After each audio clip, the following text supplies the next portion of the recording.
to them. Mr. President, they are doing this to a sitting senator. This is not only an attack against me, but against any senator who dares to be outspoken. Pagkatapos ko, sino po ang isusunod sa inyo na mangahas na tumiwalag sa kanilang marcha, na hindi sasayaw sa kanilang marcha or sa kanilang musika? That is why, ultimately, this is an attack on the Senate as an independent institution. We cannot let anyone use the misfortune of this nation in this drug crisis to advance personal or political agendas. We cannot let anyone use the drug crisis we are now facing to silence all dissenting voices. If we let anyone do this, there will be no single voice left to warn us of our backslide to the depths of barbarity. We do not want a situation where not a single dissenter is left to remind the people that they have just traded the drug crisis with another one, the crisis of our failed humanity as a nation. We cannot go on being indifferent to the daily executions without ultimately becoming a nation bound by a collective sociopathy. The day has already come when we can no longer tell who is morally wrong among us. The 9-year-old street child sniffing rugby, or the policeman who shoots the child in the head for sniffing rugby. This is our descent as a nation into the darkness that these men have created for us. Of course, we must face this drug crisis as a nation. So many have already fallen as victims, both in the number of drug users and in the number of ruined families. Yes, Mr. President, indeed, we must wage this war against drugs. But there must be another way. There has to be another way. There must be a way other than this method that brings us to our collective descent into impunity, fear, and ultimately utter and complete inhumanity. We cannot wage the war against drugs with blood. We will only be trading drug addiction with another more malevolent kind of addiction. And this is the compulsion for more killings that have now included even the innocent. There are now more mistaken identities and collateral damage, and the proportion is rising. And why is the proportion of collateral damage rising? Mr. President, impunity, once unleashed, has no boundaries. It does not care who dies. It does not care who suffers. It does not care who the victims are. Impunity has no sense of right or wrong. It is as amoral as it is immoral. As a human rights advocate and human being, I plead to the government, this administration, and to the president. There must be another way. There has to be another way. We must find another way. I fully support the war on drugs, and I sincerely desire its success. I am one with the president in his relentless and sustained campaign to rid our country of the drug menace. Nais ko lang na ang ating mga pulis at iba pang law enforcement agents ay maging totoong mga alagad ng batas, na sumusunod sila sa batas habang pinaiiral ito, na tumatalima sila sa mga patakaran at pamantayan sa pagsugpo ng krimen at pagdakip sa mga nagkasala, na isinasaalang-alang nila ang pangingibabaw ng batas sa kanilang pagtupad sa tungkulin. And my concern is not only the killings tallied by the PNP as a formal law enforcement agency. At least we can put the PNP to task in our official legislative investigations. My gravest concern lies with the vigilantes of the night now operating almost all over the country. Those harbingers of death spreading the apocalypse of our dehumanization. They match with vigor the killings carried out by the official PNP. And these people we cannot serve with the summons of the Senate. They are faceless. They are unaccountable.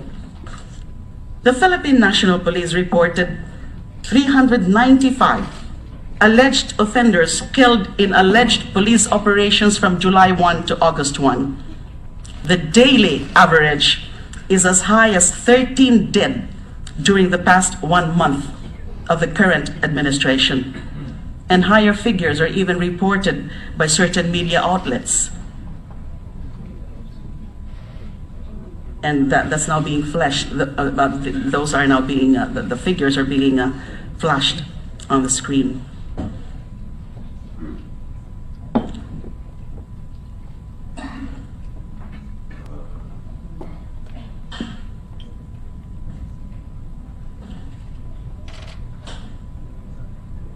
I am not saying that all of the killings are summary executions, but there are telltale signs that several are.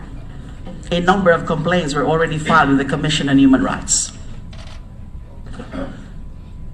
On top of these are the vigilantes carrying out an ersatz kind of justice, cardboard justice. It is reported that as of July 29, 259 human beings were killed in the hands of these assassins, 7 of them bystanders or victims of mistaken identity. Let's see some specific cases.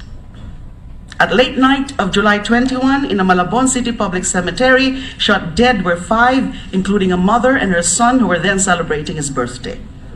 The unidentified men who sprayed bullets on the group left a cardboard sign that tagged them collectively as drug pushers. The local police, whose outpost stood only about 30 meters from the massacre site, later came up with an incident report linking only 2 and not 5 of the victims to the drug trade. On July 19, an 18-year-old student was just in front of his house in Pangasinan feeding his dog when motorcycle riding gunmen approached him and asked for his father. When he was unable to reply, they just shot him dead. On July 9, anti-drug operations had turned Barangay Purok Islam in Matalam, North Cotabato into a virtual ghost town as many residents left for their safety. One raid produced 8 deaths. At 2 a.m., heavily armed policemen barged into a house of drug suspects where they were asleep. Some residents claimed that the victims were summarily executed in their bedrooms. A mother of the 2 victims said, I quote, "It was an overkill. My sons were unarmed.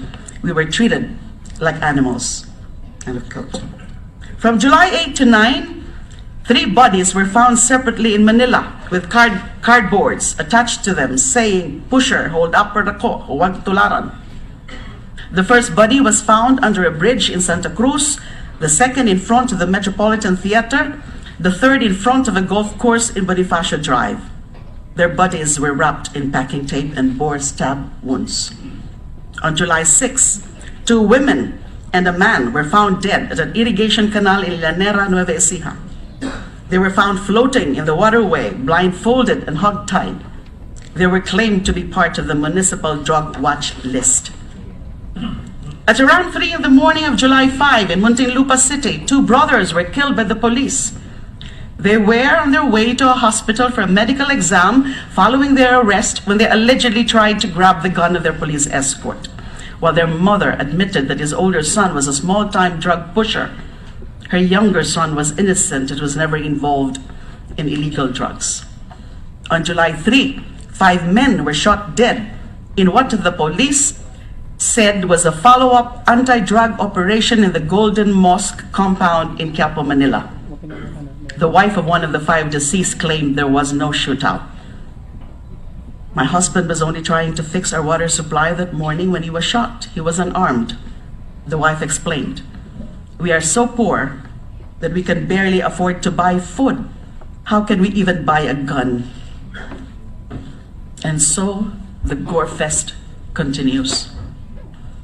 The fact that our attention span has waned, as I enumerated, only a fraction of these killings already shows how desensitized we have grown to the killings as mere numbers and statistics. We now casually eat our breakfast watching human beings wrapped in packing tape or lying in pools of blood. Sa araw-araw na lang po na ginawa ng Diyos mula nang maging malinaw ang resulta ng nakaraang eleksyon, nasanay na tayo ng ating almusal ay suman na bangkay at dinuguan. We must force ourselves to be reminded that the victims are always flesh and blood to their family